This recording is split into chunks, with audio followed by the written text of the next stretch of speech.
the way that humans are wired, we're designed to look at differences because differences could be danger. When you're in that energy of a sacred space, it helps you to get in touch with what's at the center. And at the center of everybody is love.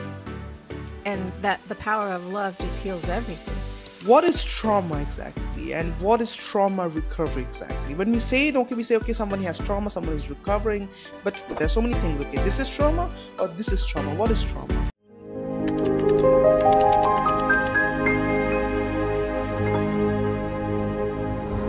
Laura, first of all, welcome to Zest to Live. I'm so excited to have you today on the show. We have been some difficulties from last few times, but you finally made it, and I'm really looking forward to this conversation. How are you doing, first of all? I'm great. How are you? I'm great, and you have a beautiful smile. And I think we're going to talk about so many things and so many of your experiences. I think that's what's right fit today to talk about your journey. But tell me, where did it all started for you in your life? When did that moment happen when you thought, okay, you have to help people, or you have to, see or transform yourself? When did that aha moment happen for you? I'm kind of curious.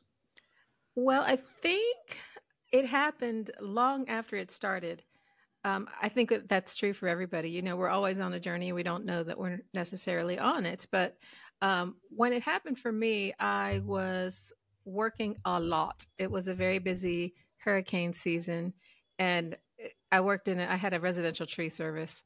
So we were helping people get the trees off their houses, out of the road, and all of this stuff. And just weeks and weeks. And as soon as we would stop, there'd be another one. So it was just nonstop. And I just needed a break. And I wanted to go anywhere far away and do nothing. And so I ended up in Egypt, and I didn't really have a calling to go to Egypt. It was just easy. It's a giant tourist destination, and so it was easy to go there, and because they just have the infrastructure for that. And that blew my mind. I was not prepared for that at all. I didn't know that it was going to be a spiritual adventure, and every single day was magic. Everything that happened, it just felt like this is what I needed to experience. And it was everyday stuff. It was just like the donkeys in the road, in the city with all of these trucks and stuff around. And it was the trash, and it was the food, and it was the smells and the music, and just everything touched me to such a visceral level. And I felt so alive. And I thought, this is incredible. I have to share this with people. And so I started a spiritual travel business. And that was really what I got in alignment with my purpose, to share that with people. So everything I've done since then has been in that same energy, but that was really the start of it. So when you said that, that everyday things felt magical to you, it changed you. Like, I'm trying to understand, what do you exactly mean? How, what experience did you experience when you get onto Egypt? And I think it's a beautiful country. It's a beautiful place, beautiful landscape. And I think somewhere hidden, it used to be the center part of the world before, but now it's like a hidden part. And it's a beautiful place, beautiful people. But what did you experience there that you could not experience in the US? I mean, I'm kind of curious, and I think the listeners are curious because okay, they think, okay, US has everything. Okay, we have the land, we have the food, we have the people. Or Asia has nothing, Europe has nothing. What do they have? That's kind of I'm curious about. Well, it was so different, first of all. So the way that humans are wired, we're designed to look at differences because differences could be danger. And so we pay way more attention to it. So I think just because of the way that my brain was wired, I was just more in tune with that because everything's different. The language is different. The smells are different. Everything is different. The energy is different. I'm also very sensitive to energy. And when I say that energy is different, there was this sense of the old mystical ancient Egypt with the pharaohs and all of that.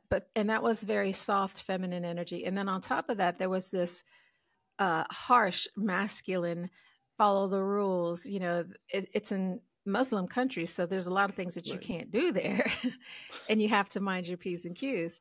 And so it was a balance of yin and yang. I was overstimulated completely every single day, and I had to pay attention. And I think that paying attention really just made me it just sucked me into the energy of life. And it was like, wow, this is really what it means to live. And I had to choose every single second. At Were home, I'm you on were you were autopilot. I don't have young to that think about time? Like were you really young that time, or like how old were you? it. Was I not really young? An adult, a mature adult. And when did spirituality entered into your life? When did that helped you, or when did that enter into your life? Because I think for a lot of people in Asia, spirituality is something that they are brought up with. In the US, in the 80s, there were Christians, the conservatives family, so people were brought up with the Christian values. But I think now, slowly all places around the world, people are not really religious, not really spiritual. Both have differences, right? Like the spiritual and the religious spiritual, they have different opinions. But when did spirituality enter into your life? So I was born into it. So I was born into an animist family, and spirituality is a part of every breath. Hmm. And so it's never been separate from me. It's as much as breathing. You know, your ancestors is always with you. God is in the trees. God is in people. It's everywhere. It just felt And more alive there. I think it just felt like the land was speaking to me.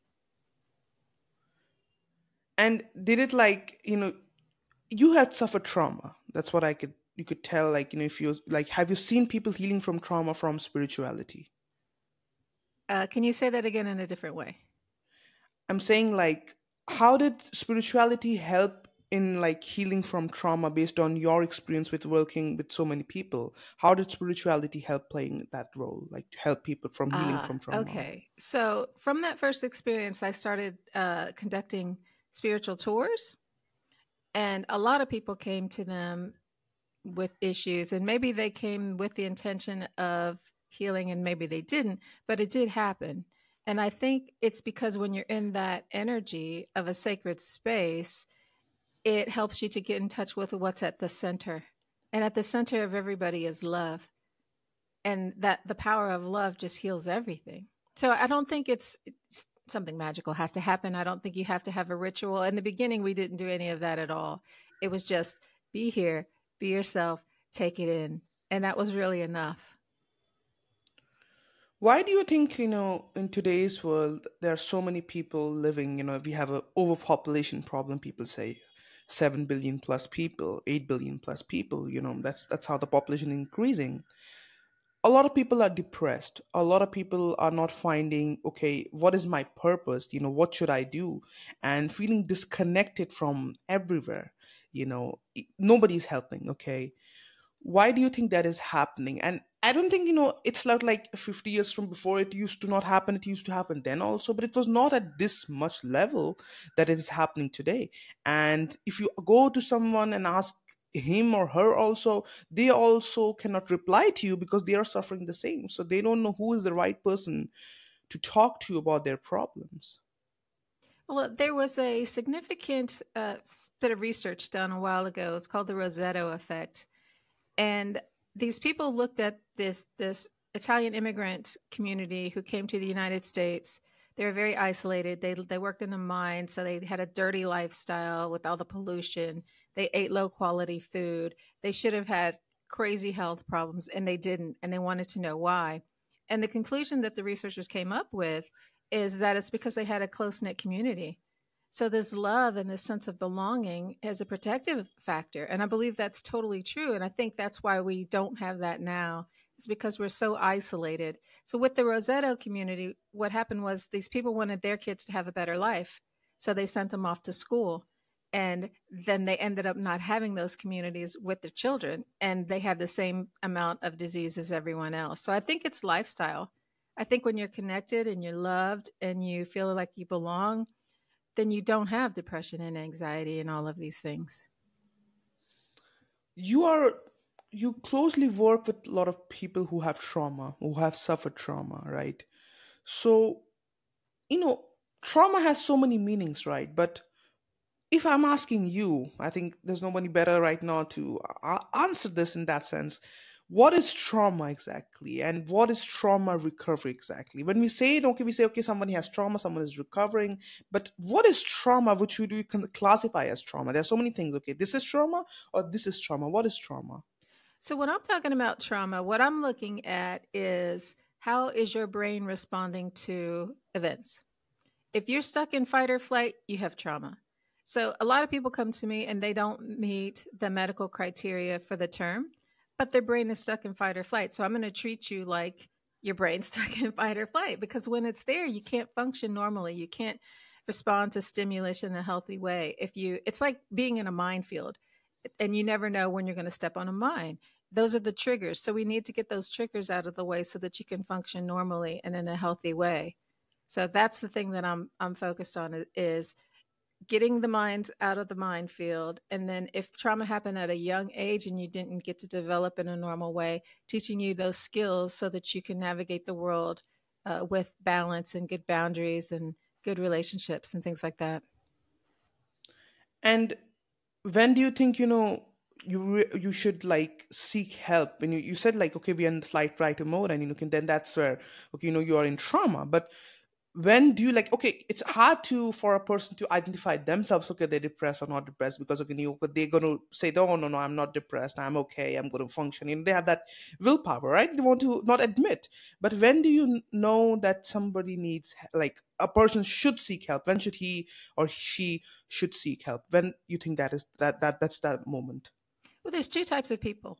So there's the people who act out. So you know that they're in distress because you see it on their face. They break Hmm. down, they cry, they shut down. Those people, it's Hmm. kind of obvious. You need some help. But there's another kind of person, and you alluded to that, and that's the one who's just, will suck it up, keep calm, carry on. Nothing's wrong here. I'm getting through the day. And those people may not know that they have issues because they're high functioning, but that high functioning can become dysfunctional too if it's extreme. So, for example, let's say that I get through the day, I am a high performer, I have lots of money, I'm successful in my career, and yet I'm not happy. And I may not know why I'm not happy because I'm doing everything right. But really, I'm not doing everything right because I'm ignoring my body and I'm ignoring my feelings and I'm not all that connected because that was one way to survive. It's worked. So why would I mess with that? It's those people that I think need the most help because they slip through the cracks because they don't even know that there's a problem. And you said, there's these kind of second kind of people who suppress, that's the right word for it, their energies, their feelings. what is what happens to them who suppress these things for a long, long time? And I've seen such people in front of my eyes who prolongly suppress their feelings they don't want to admit. And I go to them, some of my people who I know, and I say, this is craziness. If you are feeling something, some problems, go and admit it. Be an individual. What's the problem? And he said, no, if I admit, the society would judge me, my family would judge me. They have all of these fears, okay? And they think, okay, suppression is better. Okay, I'm going to live to myself. But I can see to them that every day passing day, they are getting more and more sucked out, as you said.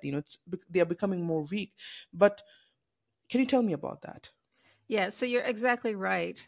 A lot of people do that because it's about appearances. And if I look okay, people will leave me alone. If I do good work, then they're going to leave me alone and I can just live my life and be safe. And it kind of works, except that you're kind of in your own prison. And what happens to these people is that they have the same rates of suicide and mental distress as people who are acting out, but you don't see it. So when they suicide, it's like, oh my God, he had it all together. Who knew? It's a big shock because you don't see it versus somebody who's, in rehab and messing up and can't keep a job.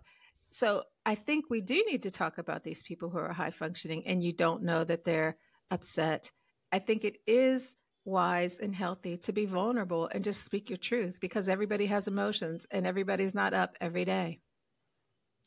And you think a lot of these individuals, high perform, they're smart. Okay, they're smart. I've talked to some of these people. It's not like they're not smart, and that's smartness has eaten their brains out. But do you think a lot of these people, or a lot of these individuals who are suffering, are because okay, for some people it might be because some events happen in their life that is justifiable. Okay, they have trauma, they have depression. But for some people, you think it is because of this corporate capitalist thing that is happening around the world, especially because you're living in the United States, which is a really capitalist place. People want to become big. That's the American dream, right? Too. So those things are. Do you think that is one of the reasons people are becoming more and more depressed? That the culture is creating more weak for individuals, or you think it's the problem with the person itself, or you think the culture, society is the one creating these weak individuals from like a factory? What do you think? I think it's both the culture and the family. And so Family? everybody's born with their own Hmm. disposition. You come in with that.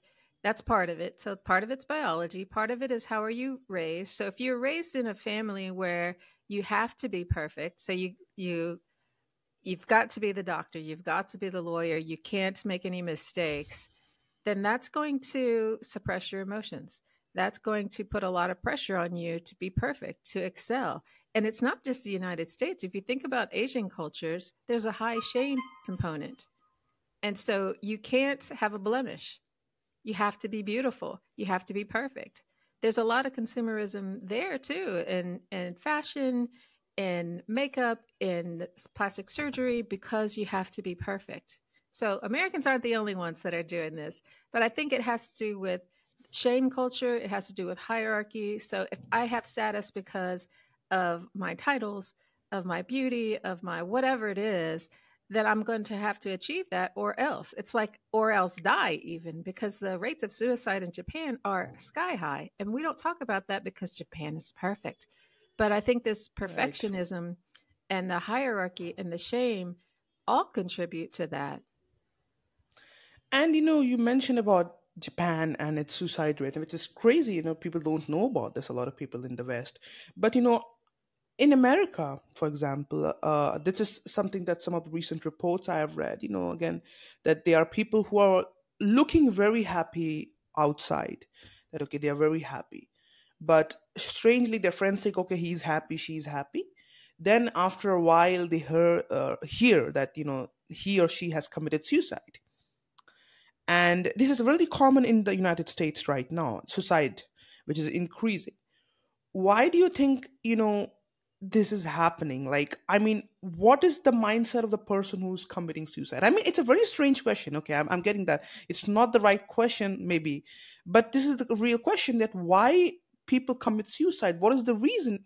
What is so significant that they are not ready to go to somebody to seek help, but to kill themselves? What is killing them so much inside? Because nobody can know that mindset, what is happening to a person who's committing suicide. It's easy to make comments on the internet. Some people I've seen who can make those comments, but they don't know what that person is feeling like. So I'm trying to ask you this: what do those persons feel like who quit life? Well, I think there's two different types of people who commit suicide. One are impulsivity. If it's a spur of the moment thing, I'm drunk, I'm just really upset, then it can happen like that. And then you have the ones who plan it. And those are typically the ones who are the perfect ones, the ones you don't see it coming. They're going to plan it and they're going to do it in a way that they complete. It's not just an attempt, it's one and done. Why? A hopelessness. If there's no way out, then death looks like a better way to go. And I think that comes again from the lack of connection. If I have a friend, if I have a community, if I have a place where I can go and be myself and be a mess and be not perfect, Open. yes, and belong and still feel loved and accepted, then I'm probably not a good suicide subject. Not judged, because a lot of these people judge.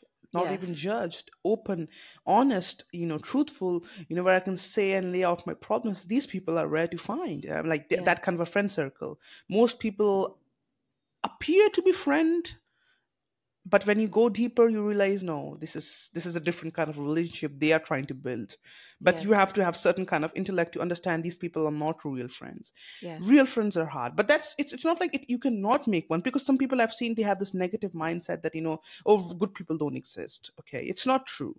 But it takes time to find a good. You're trying to find a Kohinoor diamond in a valley of gold. It's not yeah, that easy, right? People are gold, but you are trying to find the diamond, which is not going to be so easy. But you have to keep looking and not give up hope, because the last thing a suicide person or any individual gives up anything is hope. And if you keep that to yourself, you can go and break mountains. That's what I believe. What do you think? Yes, for sure. I think there's always hope, even in the darkest of times, because we live in a complementary, dualistic universe. So if Hmm. there's good, there's always bad. And if Right. there's bad, there's always good. You just have to find it. It might not be in this moment, but it does exist. And if you can find that in your heart, then you're never far away from it. And I also want to ask you from some specific examples of some practices, like which you have helped to, like, given to people that have validated, like it, like those practices or those kind of methods have validated themselves as a way to heal from trauma. Because I think a lot of the listeners who are listening to us might be suffering in some way to depression, to some part of life where they're feeling, okay, this is really bad, but they don't know how to get out of it. So I want to know about some of these methods or ways that they could help themselves if they're sitting at their home. So I'm a holistic therapist, so I like to go for things that are natural, not chemical, and things that you can do yourself. And there are lots of wonderful things now that work. Breath work is incredible, and it's free. It's air. You just have to learn how to do it and then follow through. Meditation is really good. I don't know that it can cure PTSD, but it certainly can make it easier for you to cope and get to a place where you can do some deeper work and have a calmer, more happy day from day to day. Another thing that you can do is this thing called trauma release exercises. There's tons of videos online. I think the guy's name is Dave Bercelli who does it. And what that does is it works on your nervous system to help it to reset. So there's lots of ways to reset the vagus nerve, which is responsible for the trauma response and get you unstuck out of that fight or flight mode. And whatever you do, I would do a body based therapy because that's what's creating it. It's not the way that you're thinking, it's the way that your body is programmed for you to think. And you've got to work with that brain body connection, or else it's just going to be coping. And coping is not healing. Why do you think you said, like, okay, a lot of this is related to the body, but the most people who have been to my podcast or who I've talked to, they say, okay, it's all about this, it's all Oh, about the no, no, no, no, mind. no, no, no. Why the body? Why the body? This is the first time I'm not like hearing it. Like, why you say it's all the body? Okay, because trauma is holistic. I'm glad we're having this conversation. Great question. Hmm. Trauma is holistic and it's not just in the brain. So, for example, when you have trauma, your gut is impaired because that's where all the neurotransmitters are made. And if your gut's not making them, your brain doesn't have them. So, can you be happy if your brain doesn't have those neurotransmitters? No. So, you have to work on the body, get your gut moving. So, I work with lots of functional medicine people who work with that part and help people to get their diet right and all their gut biome fixed. And that's going to help. You need those neurotransmitters. They don't come from pills. Your body makes those. Right, Okay. right. And then we have the vagus nerve. So the vagus nerve goes all the way from the back of the throat all the way down to the perineum. So it's all throughout the body. And when we have trauma, it's tight. And that tightness is keeping us on high alert. So we need to learn how to relax that. And that's what the trauma release exercises do. It relaxes it so that the more that you do that, the more plasticity that you have and the more ease you have, and your window of tolerance for distress begins to grow. If that's tight, then I might look at you wrong and you can go crying. I mean, it's really that serious. So a lot of people don't have a very big window That of tolerance. sensitive, like they are Yes, extremely, yes, that comes into play. yes. And So it makes you able to be present with whatever's happening rather than shutting and down resilient, or, also resilient, you're yes, ready yes, to take things more onto yourself. And I think yes, a lot of people focus on this, like on the mind too much, and they forget the body, and yes, that creates again the problems. They say, why this is happening to me? But you have to understand that maybe a lot of things are coming from this, that's right, but everything what comes from this comes into effect with the world and goes through the body. You have to that's keep right. this also alive. It's the gateway, right? This is the gate. Then you can only enter into the self. So, you have to see the gate is right. If the gate is broken or not fitted well, then, anything can happen to you. So the gate has to be completely on the right side, well built, repaired. That's the good example that I could think of. But where does this come into play then? When does the mind come into play? When do you think, okay, this comes into play? Because a lot of people talk about mindset, a lot of people talk about different aspects about the mind, that it can do everything.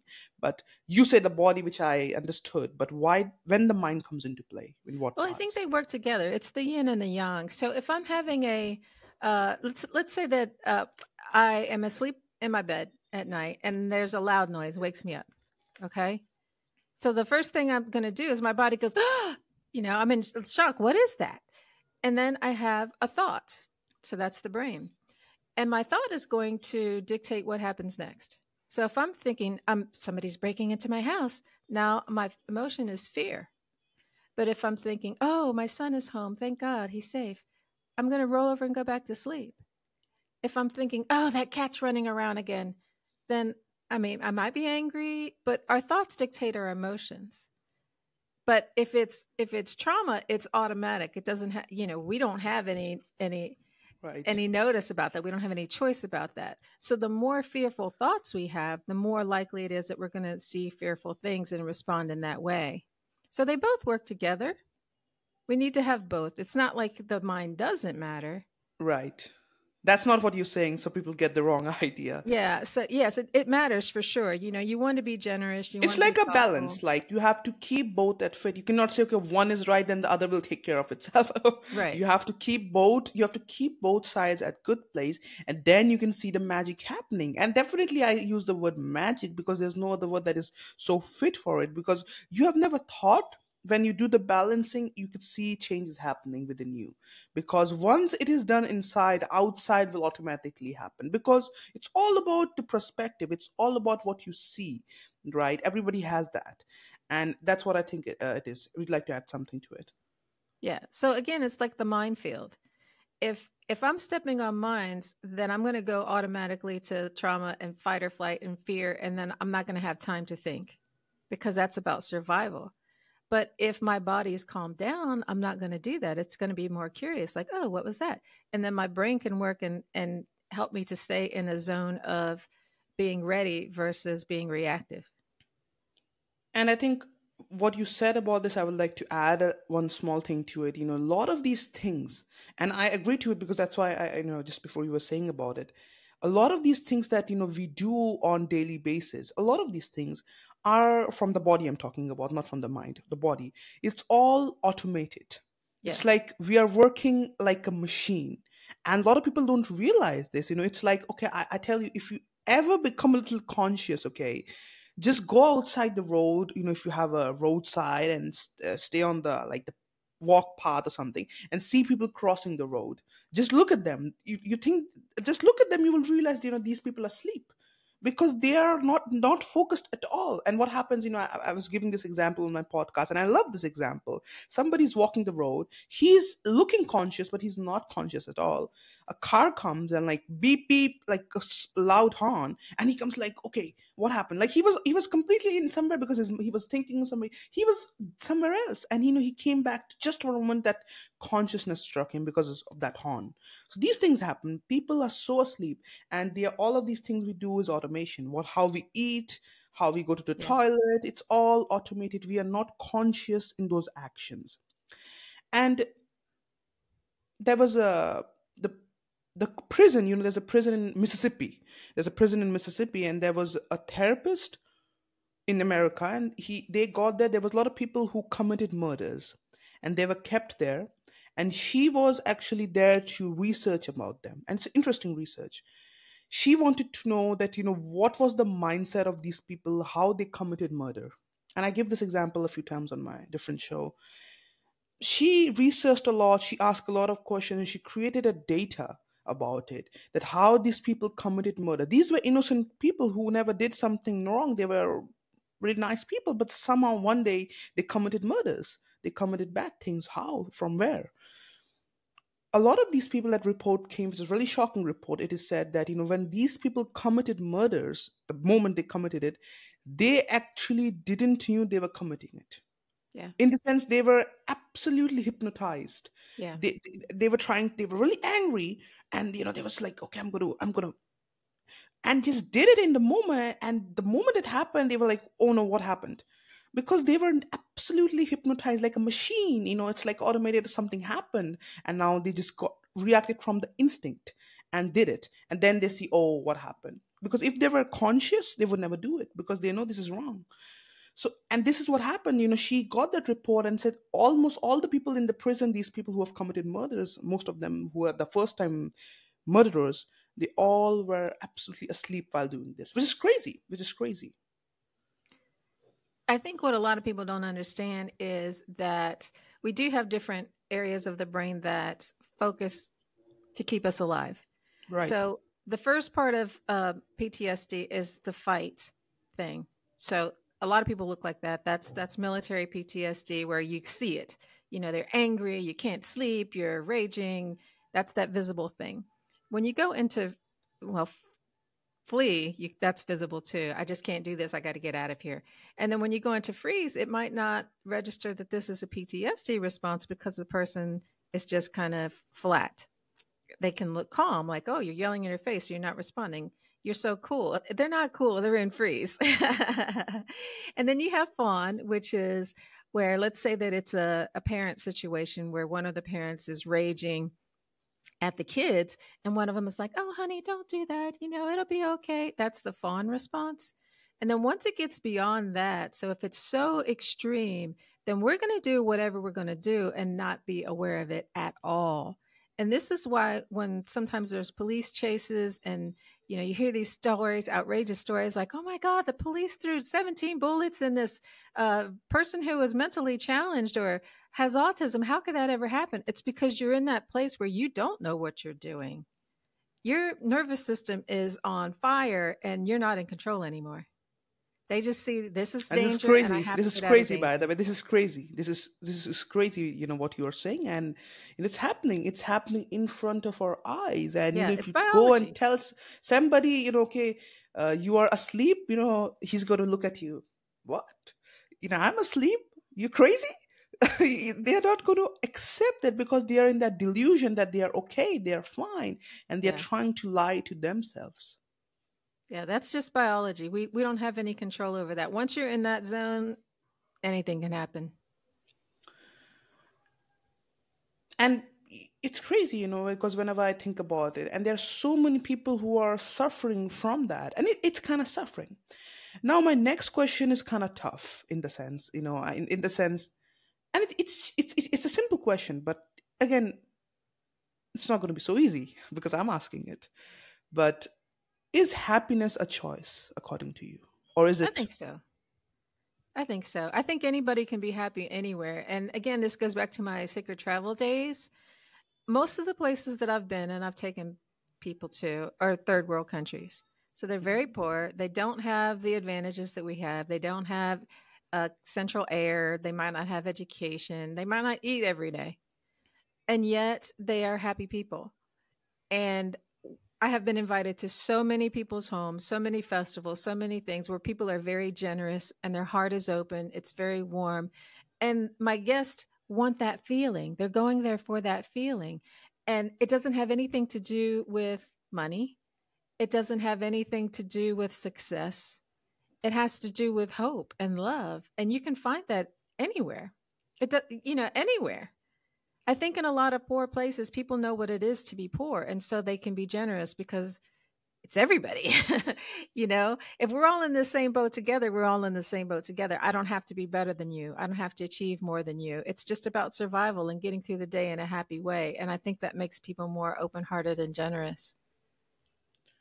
What do you think? This is a very honest question to you, and I think I'm kind of curious. Not just my listeners, I'm not sure about them. Okay, but I can take about myself. To be honest, when I'm sitting here,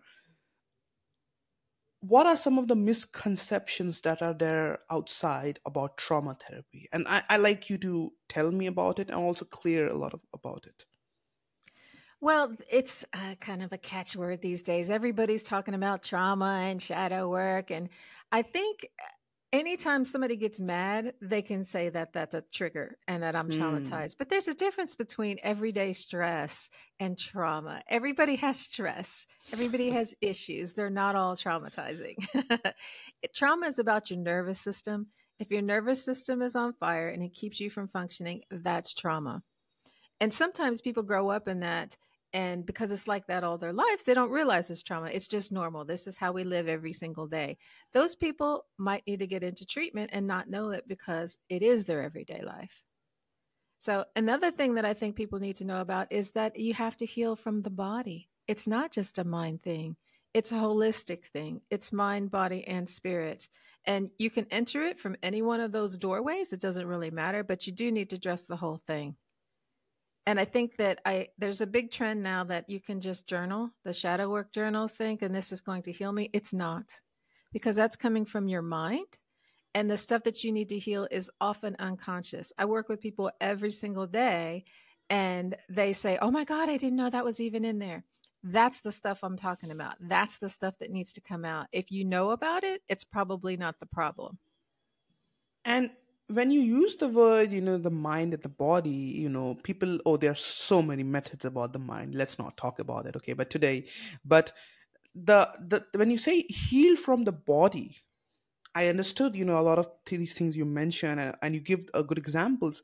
But how do we heal from the body? It sounds really okay. It's going to be really, yeah. But how do we really heal from the body? What are those methods that we could use to heal from the body or for the body? That's I'm trying to know also. Well, there's a lot of different methods that work. I mean, dancing is one of them. Body work is one of them. You could just it all starts though with having a relationship with your body. When you were talking about the people crossing the street and not even being present, they're on autopilot. That's what I'm talking about. Most of us are not in our bodies, especially if you're a perfectionist, because you shut out your body because you don't want the cues that you're hungry or that you're in pain. Those are the things you're trying not to feel. So it's just like, well, I just will ignore my body. And then you don't know when you're in danger. You don't know when you need to sleep. And so you become a workaholic. You don't know that you're anxious. You don't know anything because you're not connected to your body. So that has to start first. And once you have that, then anything that's embodied can help you. It could be massage, it could be dance. I love that, and lots of indigenous people have traditions of dancing together. And that's very healing. You don't have the trauma and stuff there because they have practices that are not necessarily therapeutic, but help you to not engage in trauma. Just because a thing is hard doesn't mean it's traumatizing. If your body doesn't process it and it gets stuck, now it's trauma. So, if a person, like a lot of our people who are listening to us, might be on a journey to heal themselves, that's why they're listening to this episode, I'm sure. But uh, if they're going to go on this journey, which is going to be not so easy, I believe, but it's going to be really fun. You're going to see the changes happening. What are some of, from your perspective, okay, what are some of these key principles that one needs to incorporate into their lives that that can help these individuals to improve their health, improve healing, resilience? How can that happen? So can you tell about some of these key principles that you think should be there? I would have a very good morning routine and a good self care routine. That's going to keep you grounded in your body and it's going to keep you feeling vulnerable. If I've eaten breakfast, then I'm not going to get hangry. you know, if I have exercised that day, then my body's going to move. It's going to make me more resilient. So, good self care routine every single day is very key. I would have one, at least one really good friend or family member that I could count on. Everybody needs to be connected, and that's going to make a tremendous difference in your quality of life. You don't need a whole 500 followers. You need one good friend, somebody that you have a heart connection with, somebody who's non judgmental, somebody that you can trust. I would also invest in a good coach or a therapist who knows what they're talking about because there's a lot of people. We're all about advertising. Everybody's an expert, everybody's a Right, coach. right. And if you go for the guy who's salesy, then you might feel better, but it's not going to really result in any change. So I would be, like you said, going for the long haul because it might not be instant. and go with somebody that you trust who has some really solid techniques, who can get you through those hard times. And it's an interesting question. I'm not sure if you have been asked about this, and I would recommend you to tuck your hair, please. That's like, I cannot see your full face. Can you do that? Okay, now you're looking good. Now you're looking good. So one question that I'm not sure if you have been asked about this. You just mentioned about it, I guess, that there are a lot of people who market themselves. Okay, we are a coach, we are this, and it's a market thing. I know, I've seen 95% people who are messaging me, okay, I'm saying coach. I don't message them back, because I know these people are not going to, and I've talked to them, some of these it's just okay. A lot of these people just want to come on the podcast and promote, because we have a good listening base or whatever. But who are some of the real coaches? Where, like, what are those qualities that you would look out? And it's an important question, because not all the people who are listening to this podcast might come to you. They might go somewhere else. But if they go to somewhere else, who are the people they should look out for when they're trying to look for a coach or therapist? And who should they stay away and careful from? From your experience that you have for so many years, can you tell me about that? I would stay away from the people who are focused on the marketing, because I have had contacts with somebody who had really good marketing, and it turns out that it was all about them and looking good and generating money, and really not so much about the work or the client. Um, I'll just, I hate to say this, but I'm just going to say it. There's a lot of narcissists that are attracted to the coaching world, because, in spirituality world, because there are a lot of people who are followers. And if they can put themselves on a pedestal and you can be underneath them, that's going to feed their ego. It's going to boost their bank account, and they're happy, but I don't know how happy you're going to be. So I'd watch out for the narcissist. I don't know that there's a surefire way to tell who's a narcissist, um, but look for that. If it's about the marketing, if it's about them, that's a red flag. So the people that you want to work with, the people that I have loved working with, serve from the heart. And maybe they are really good, and maybe they do make tons of money. I'm not saying that that makes a bad person, but if you can feel the heart in it, and they're sincere about what they're giving to you, if they look like they're there to take you to another place where you can be self-sufficient versus you're going to be my client forever, I would listen more to that person. And I would listen to the testimonials. What do people say about them? If it's about them, I'm going to be a little more skeptical than if it's about my results. Because what I'm looking for is results. If I'm going to you for help, I hope that I like you. I hope that you're a good person. But at the end of the day, I'm going there for me. I want to get something out of this. I want to feel better. I want to have some tools. I want to have things that's going to make me function better in life. So I would look for the results. What is my takeaway from this? And do I just want to have an experience? Sometimes that's a good thing, but I would like to have more than just an experience, because a lot of the self help world is built on helping you to feel good, making you feel motivated. And then 90 days later, I'm looking for the next shot. So I haven't really changed anything. I just felt good for a little while. Yeah, I think and that's a beautiful answer what you gave about these things, and I think it's important to educate people, and that's what we are trying to do from this Luvo original podcast, is to help people on different kind of areas. One of this is like what you're talking about. And every episode I try to have this fresh conversation about fresh perspectives about different things. Like one today we're talking about this trauma, and you think in some way today in 2024 trauma is glamorized, like, okay, it's a cool thing. I mean, it's the wrong thing to say it again. I don't like to say these things, like, it's a cool to say, oh, but why people who okay, if somebody has trauma, they say, oh, you have trauma, they pity on him. And and some of these coaches also I've seen, if you go to them, they has trauma, you say, oh, you don't have trauma, it's all delusional. All these rubbish things, that they don't see because they are a narcissist. That's, you're right about it. I've talked to such people too, because again, you have to understand, healing is not about you. You have healed. it's about for the other, so you have to open up to think about them. You have done yourself in that place, it's not going to work. You have to think for the other person. You have to think about them like a mother, like a father. You have to think about them, then only you can help them heal. Obviously you have the professional boundaries, but you have to go out of the way sometimes to help people. That's how healing works, what I understand. What do you think?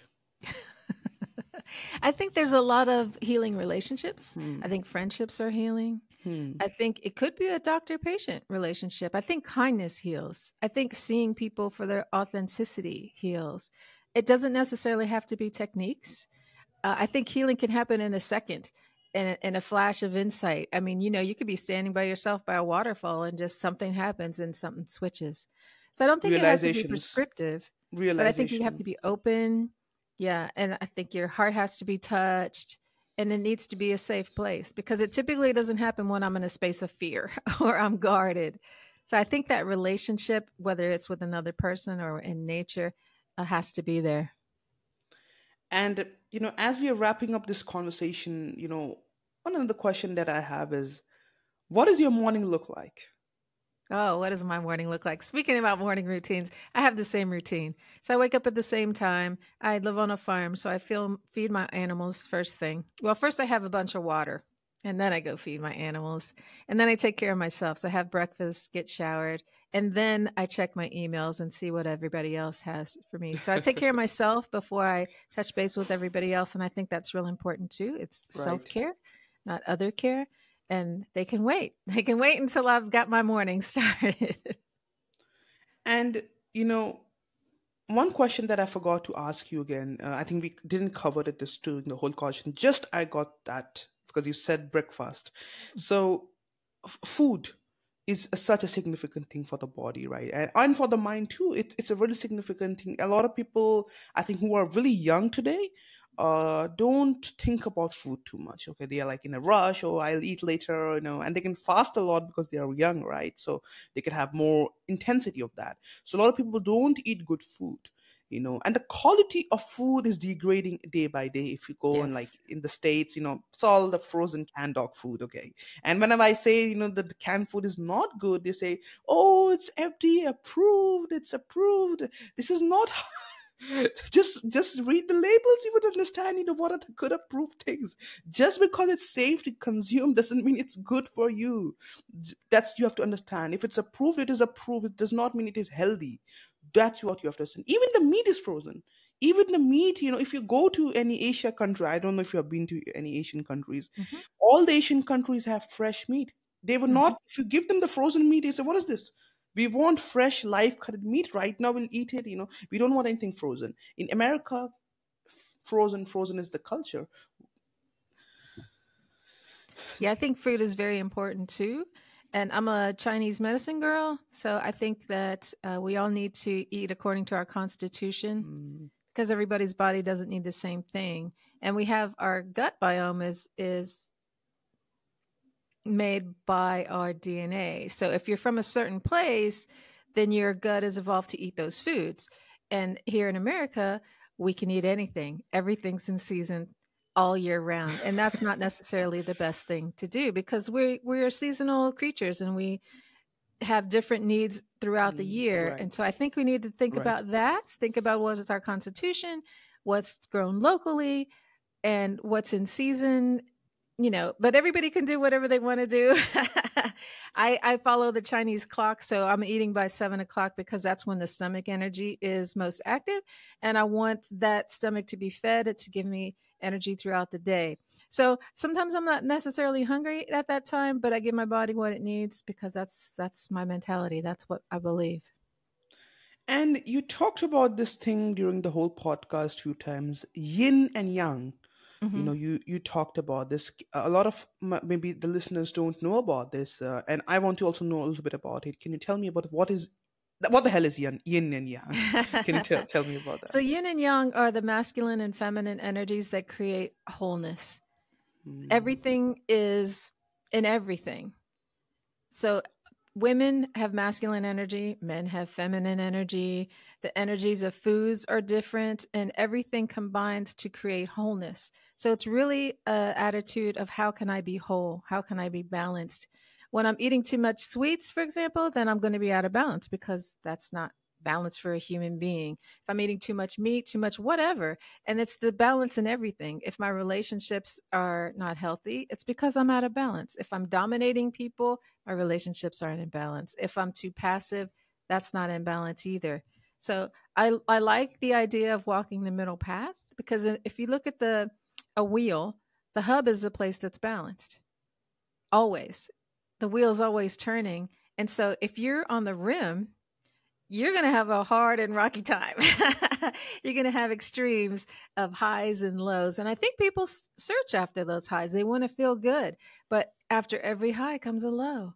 And I think the sweet spot is right there in the hub. And I want to say this one thing. You summarize everything so beautifully. Like, oh wow, like it's like, yeah, and this is what I like about talking to some of these people. Who will come on my podcast. You know what you're doing, right? You don't just claim. You have experienced it. You have Yeah. seen it. You have tested it. And a lot of people, who I've seen who claim to be coaches, they just claim they know this, they know that, they know nothing.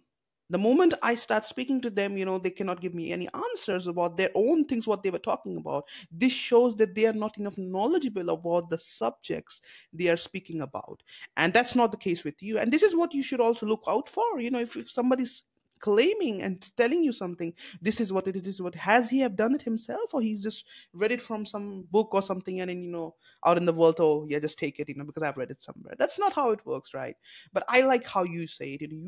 You have all the answers. What you like, what are you talking about? You know the answer. But I cross question you about it, you do give me the answer, and the really good answer. Thank you. Yeah, I think there's lots of ways to approach any topic. And if it's right and true, it's going to be congruent. Last question. How do people envision, where, like what you said, where all the people would feel safe, listen, heard, and what steps can individual take to contribute to creating that reality, that vision, that I could be healed, like that manifestation. I'm not talking about manifestation, I'm talking about how can we create that. Maybe it's manifestation, I don't know, but how could we envision that place where everybody can, like, hear me, listen to me, I could be healed, what you were just talking about, where all people can come together. How can one person create that reality? And it's a big thing what I'm asking you, but again, this is my last fire round to you. So, like you, I'm not really into manifestation. To me, that feels like a wish. Right. And I mean, can you create anything? Sure. You are everything. Everything's within you. But I think that coming together and that healing starts with each and every one of us. It's interesting because I just did a podcast on this about how to stop war. And my idea is that you heal the war within you. And there is this famous story about a child and his grandfather, and the grandfather's telling him about there's two wolves that are fighting, and the good wolf and the bad wolf. And the child says, well, which one wins? And the grandfather says, the one that you feed. And that's true for all of us. That's that yin and that yang thing again. And if we can heal the war within us, if we can find the peace within us, then we radiate it outwards and create peace for other people. And now they feel safe, and now they can do the same. And then they can do the same, and each one teach one, because we have these mirror neurons in our eyes. If I'm in a calm, safe place, I'm sending that to you, and you can feel that. And then you're going to feel safer with me. And now we can connect. But if I'm not okay, you're going to feel that too. So I think it's a gigantic thing that we can do for ourselves to be good with us. Heal what needs to be healed, find the love inside, find the hope inside, and then radiate that out. And I think you're right about this. If we are not okay, then we cannot make others happy. If we are not happy, we cannot make others happy. Because how Yeah. can you do something for somebody else when you don't have it yourself? So Yeah. first is, and this is the thing that most people don't understand. They think they can help people when they themselves are not transformed. When they Right. have not gotten that thing themselves, because every day that would be in your back of mind when you're helping somebody. So first you have to help yourself. As you said, first you when you wake up in the morning, you look after yourself, then you look after others, and Yeah. that's a really right approach, right? And once that is looked out for, you can be free to do whatever you want because you have taken Yes. care of yourself. Isn't that right? Yeah. I'm not expecting anybody to do that for me. I'm an adult. That's what it means to be an adult. Hmm. I'm going to take care of me. Hopefully, you take care of you. You're full. I'm full. I don't need you to complete me, but together we can make magic because we're each whole. The yin and yang. Yes. And that's how it is. And that's why there is male and female. This is what like, okay, imagine a world without man. Same, imagine a world without woman. It cannot exist. Yeah. People who claim these things, the whole thing about feminist and the male thing, male dominant, the both things are stupid, because again, both are required in a functional world. It cannot say Yeah. okay, just women are required or men are required. Both complete each other, and that's what you have to understand. That's why that nature is more smarter. Remember this. Yes. We have to remember this. I think in Chinese also they say that the nature knows its sounds. You don't have to teach it. And Yes. I think Chinese believe in it a lot. I love because they are also a very old civilization, Mhm. just like the Indian civilization. So these both civilizations have a lot of knowledge when it Yes. comes to understanding these realities. They can tell you a lot of these things. So people don't, and the West is very new. The West is very new into this, but they're also getting these insights now. That's why I can see some good people like you there, but again, you got the Chinese background. But okay, you have that too. But some of these people are trying to. So I believe in the next 100 years, there is a great potential in the West to heal or to be broken.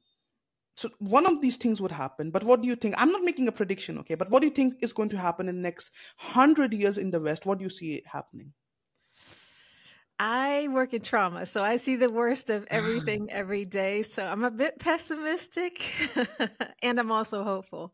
I don't see it going in a good direction, but my fingers are crossed and I hope that I'm wrong. I hope that too. But again, we have to live our life, right? And we have to Yeah. see how much we can do to others. And last thing, as I wrap this conversation up, you can be the change. You can do the change. You have Yes. all it takes. You have all the capabilities. And that's what I could get from this conversation. And if you want to heal the whole world, the healing has to start from you. That's right. Then only it can start elsewhere. That's what I think. So thank you so much, Laura, for being today on Zest to Live. I'm so happy that you got here and give the time to give this insights and knowledge. And it was such a fun conversation. It was so lively. I feel a lot of these guests that I had, not of those that lively. You have that energy and calmness in your answers that I could sense even here, and that's what I love. I think I would love to have you back one day. I don't say this to every guest, to be honest, but you're maybe one of them. I'm saying that. I don't say it really, to be honest, that okay, you should come back. But I think one of you, you're like you guest. I think I would love to have you back. Thank you so much again for being today on the show. It was great having you, and I think it's going to be a treat for the listeners who have heard it till here and who are going to hear it in the future. Thank you so much, Laura. Thank you. It was a pleasure. Welcome to Luvo. This is your home screen, giving you access to all features like steps counter, water intake, mood check, heart rate, sleep, and gratitude. You can also monitor your steps, heart rate, and sleep by connecting the app with your smartwatch. Experience live meditation, yoga, and healthy eating, all of which is coming soon. Download our free app and start living your best life.